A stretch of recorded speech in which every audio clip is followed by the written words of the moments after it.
Have you ever felt like you're stuck in a loop? You wake up, go to work, come home, watch some TV, and then do it all over again the next day.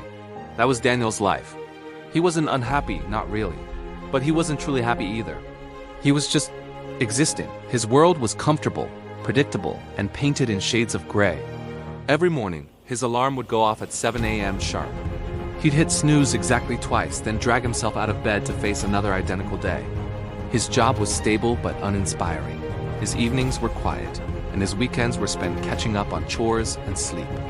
He was living on autopilot, a passenger in his own life, completely unaware of the vibrant colors waiting just outside his routine.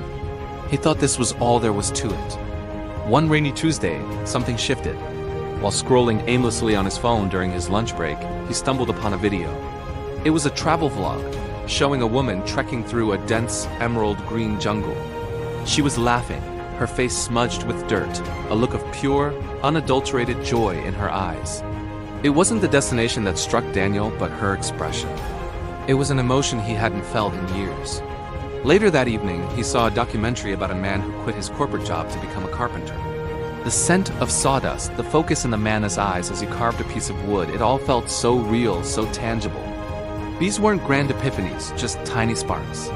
But for the first time in a long time, Daniel felt a flicker of something other than numbness. He felt a quiet curiosity, a question echoing in his mind. What if? That question started to follow him everywhere.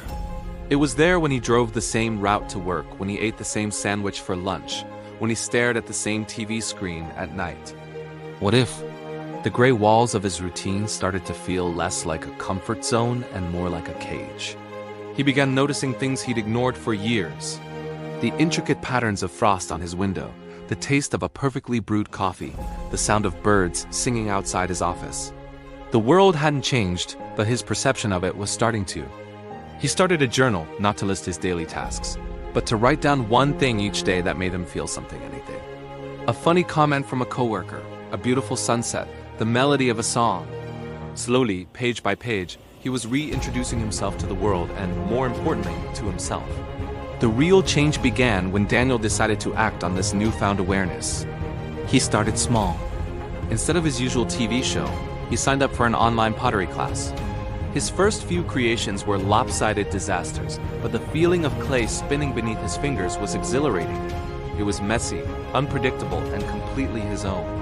He started taking a different route home from work, discovering hidden parks and charming little cafes he never knew existed.